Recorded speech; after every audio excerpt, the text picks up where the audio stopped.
de façon traditionnelle, ancestrale. En fait, ça s'opérait manuellement à l'aide de pupitres en bois.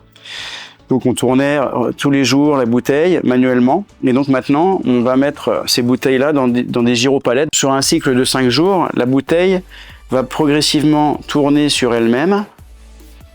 Alors au début, très peu souvent, et puis de plus en plus souvent au fur et à mesure du temps et de l'inclinaison de la bouteille, pour après progressivement s'incliner à la verticale avec le dépôt qui va en fait tomber dans le fond.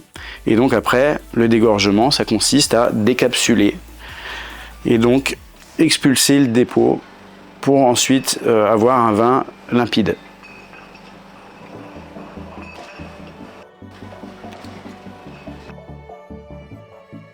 Quand je travaillais avec mes parents et avec mon père, on dégorgeait nous-mêmes, ce qu'on appelle à la volée, donc on dégorgeait à la main avec des vieilles machines.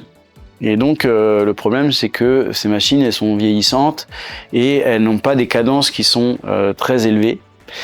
Et donc finalement, depuis je dirais une quinzaine d'années, on fait appel à des prestataires, c'est-à-dire qui viennent avec leurs machines, et ça permet de dégorger un grand nombre de bouteilles en une seule journée. Cette cadence nous permet de faire en une journée 6 à 7 000 bouteilles, ce qui nous permet d'avoir à dégorger que peut-être 4 à 5 jours par an. Donc le vin qu'on utilise pour compenser la perte due à l'expulsion du dépôt, eh bien en fait c'est un petit peu du même vin en fait qui est dégorgé. Donc le jetting en fait consiste à insérer une micro-goutte d'eau au moment juste après le dégorgement et juste avant le bouchage, ce qui permet de former une mousse. Donc la mousse va monter dans le goulot, va expulser l'air, et donc à ce moment-là, le bouchon va être enfoncé et donc permettre en fait qu'il n'y ait pas d'air en fait dans le goulot. Donc finalement le jetting est une bonne solution en fait pour se prémunir contre l'oxydation et nous permettre de ne pas utiliser de soufre déclenchement. Les bouchons de liège champenois, en fait, finalement, sont composés d'une grande partie de bouchons agglomérés. Et ensuite, il y a 2 rondelles de liège de très bonne qualité.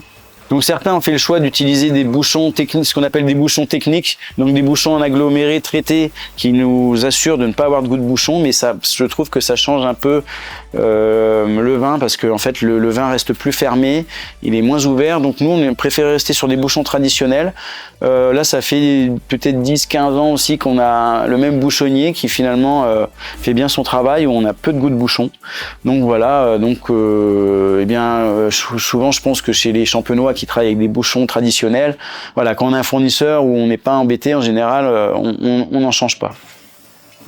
Donc on met un bouchon et ensuite un muselet, donc le muselet métallique pour maintenir le bouchon.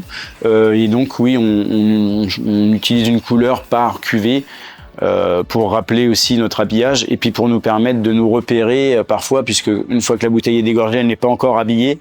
Donc ça permet de se repérer et de ne pas confondre les cuvées. L'habillage des bouteilles, là, est réalisé par nous-mêmes. On a nos propres machines parce qu'on a besoin d'avoir une indépendance, de pouvoir habiller des bouteilles au moment où on l'a choisi. Parfois, il y a des petits lots, il peut y avoir des contre-étiquettes spéciales pour certains pays à l'export. Voilà, et puis ça permet parfois d'amener un peu de flexibilité, c'est-à-dire que si un jour il pleut, on se dit bon bah là c'est trop embêtant d'aller tailler ou de faire telle opération dans les vignes, et bien on se dit allez, on va aller habiller un petit peu de bouteilles.